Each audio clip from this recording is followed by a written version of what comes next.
Hey folks, if you're looking for in-depth indie reviews, you're in the right place. And today, I'm going to be looking long and hard at Orion Games' Arto, an open-world top-down hack-and-slash adventure.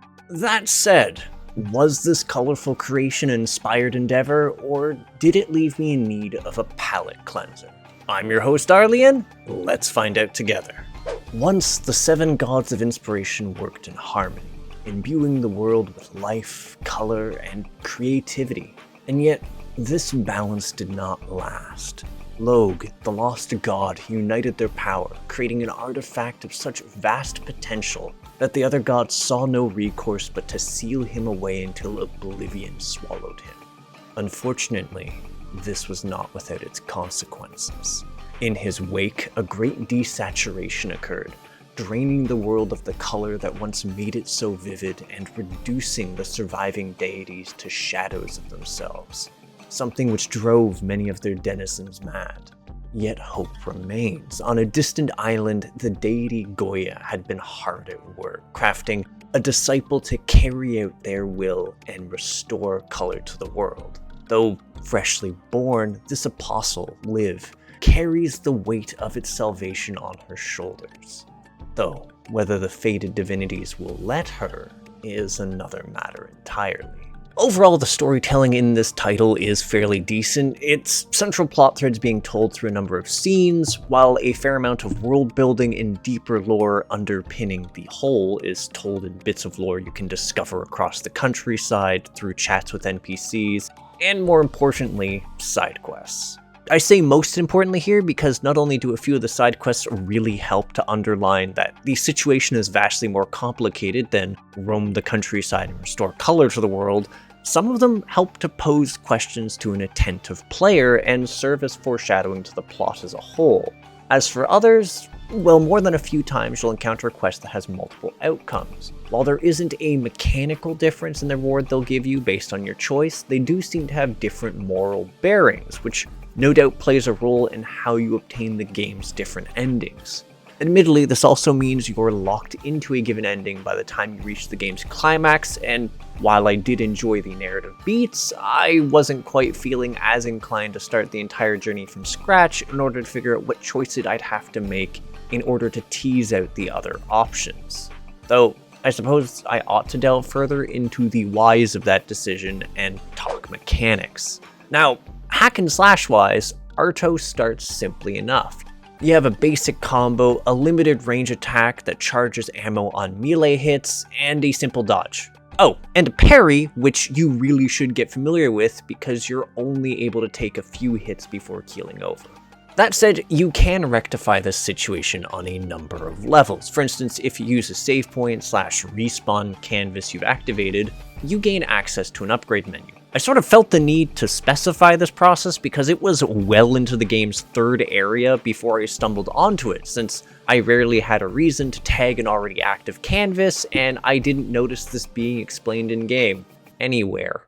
Anyways, this is useful since it lets you do things like boost your max health, your max paint ammo, and even unlocking healing potions which replenish at save points alongside better dodges. That said, if you're really looking to shake up your combat experience, you'll actually have to nudge over to the weapon tab. I'll admit, I didn't really pay this one any heed since the counter ability was in the main tree, and I was waiting until I picked up another weapon somewhere to investigate this, for half the game. Until I realized every single weapon you can acquire in Arto, regardless of the fact that they're all themed after distinct regions, are in fact unlocked by just throwing currency at them. Though, even that isn't really accurate, since they start out only with a bare bones combo, and nothing beyond that unless you have an excess of currency needed to unlock their special charge attack and its upgrade.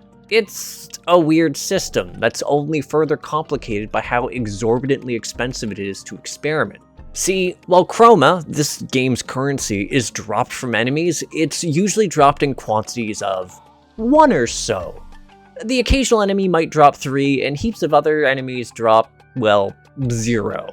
Also, if you're being forced to fight near a ledge, all their experience might just fly off into the void. If anything, your largest source of loot comes from the chests hidden in the world and by completing side quests. But well, Even these currency games aren't exempt from simply emptying their contents into the abyss, which makes the developer's decision to place a number of crates and quest givers adjacent to these feel like a bit of a middle finger.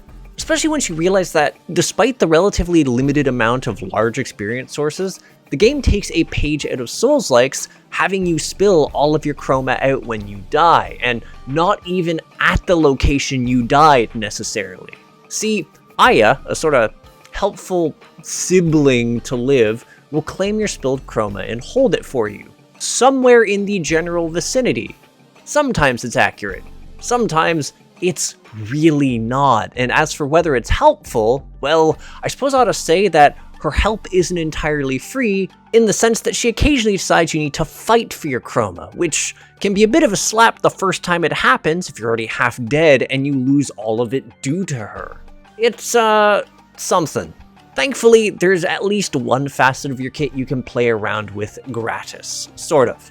See, as you journey through the central continent, you'll come across a corte of birds. What sets these apart is they each give you a combat challenge related to one of the game's main regions. What's notable is that if you manage to clear these absolutely nightmarish gauntlets, you'll be given the option to modify how your ranged attack works. Whether it's turning your spell into a channeled beam, making it poisonous, a ricocheting nightmare, and quite a few options besides, all of which can be mixed and matched, providing the most finely tailored element of your arsenal. But right, we've talked a lot about questing, so let's get into the exploration. Well, ultimately, it's alright. If I don't sound super excited, it's because I did a fairly thorough job of tackling Arto's content, but the act of poring over its world was often a mixed experience. Honestly, it was sort of disappointing that the majority of your reward for checking the far corner of the maps is just chroma.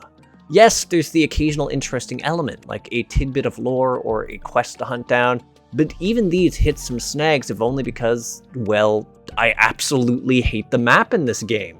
It only provides a vague idea of where you are on it, which can be extremely disorienting when quest markers are also placed somewhere in the vicinity of where something is, and it's not like you can make notes of places you've really been or thoroughly explored in case there was something sketchy you never got around to doing. Which is a huge problem when you do the Memoria quest. This is the lengthiest side quest in the game, requiring you to search an exploration-focused island for 10 idols. While some of these are easier to suss out than others, I'll admit I was absolutely stumped for ages because I managed to miss the first one, which shows up next to the first divinity temple you encounter past the tutorial. Only if you go a bit south and east instead of beelining to the northwest like I did. I spent like an hour scouring for an object that was underground, and this was after I spent some time looking for a white object in a pastel hellscape. Really, the only highlight to that experience was there was some pretty convenient fast travel, and even that comes with some air quotes, if only because the game's loading screens just chug at times. As in, I literally stepped away, brewed some tea, came back, and the game was still loading. It also decided to completely lock up on the screen at one point, showing itself as still loading, but allowing me to move around. And it's a shame too, because despite the hiccups involved in that quest, even with the handful of times I had to exit out of the game to dodge a loading screen and try again, or to get in the habit of saving before fast traveling, I still thought the Memoria quest was interesting enough to feel worthwhile. That said, perhaps the most indecipherable decision of all of it has to do with the game's visuals. Now, I'm not talking about the art style itself. I was actually super fond of the fact that each region has its own distinct style, which slowly colors in as you advance. No, what I took issue with was the fact that despite it having you play in crowded arenas or searching areas for objects, it does not allow you to tilt the camera even slightly. And this is a major issue given the game will have you fighting in areas where objects are obscuring the battlefield, but you're unable to adjust your view. That said, the most egregious visual fault, beyond the map bitch I mentioned earlier, was the final area. Not only does it have a headache-inducing segment that rapidly oscillates between the different art styles associated with each region to a nightmarish degree, it kicks off one of the areas by having a solid wall which you can only walk through at a specific time or during transitions, and which is not visually shown or hinted at in the slightest, which is pretty unpleasant in all truth, since that area is also laden with infinitely spawning enemies who are nigh immortal due to the rapid scene changing. It left a bad taste in my mouth, even despite the things I enjoyed, and I think that is really emblematic of my experience in the game.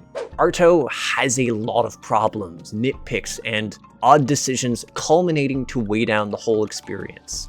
I liked this game, but it's in a weird place where I'm not entirely sure I could recommend it as easily as other titles. Like, it wasn't even an uncommon occurrence for me to get stuck on an invisible or hard to see texture on the ground, some of which I could go around, but others requiring me to dash through them to progress, in a game that is very combat heavy, where those dashes are valuable. Sure, I appreciated that each area had its own nuance, but so much of the exploration just felt iterative and tiring. Opening up yet another chest only for it to just be more experience, some of which is very likely consigned to cheaply falling into the abyss. It just feels bad. Really, the only element that really felt like it was executed in a relatively smooth manner was the story, and that just doesn't feel good in such a mechanically focused game. Also, just how limited and rote combat felt until I had in excess of currency in order to gain some degree of variety felt, well, like a fumble, ultimately. Arto is an ambitious project visually, but unless you're wowed by that, it pales in comparison to other titles in the genre. Frankly, I'm still seething at the lengthy walk of shame I had to go through each time I had to return to that final fight. It's a slog, without even considering the free hits enemies would get on me while it chugged on those transitions. Oh, also, all the loading screens. But yeah, I've said my piece. Anywho, thanks for tuning in. If you agree, disagree, or just have something to say to me, feel free to comment.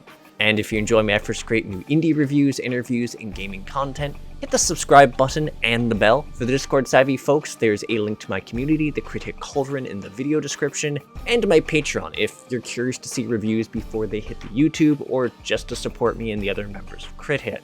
Also, to my Twitch if you want to see me get dunked on in indie games live. That said, I'll catch you in the next episode of Crit Hit. Take care till then, folks.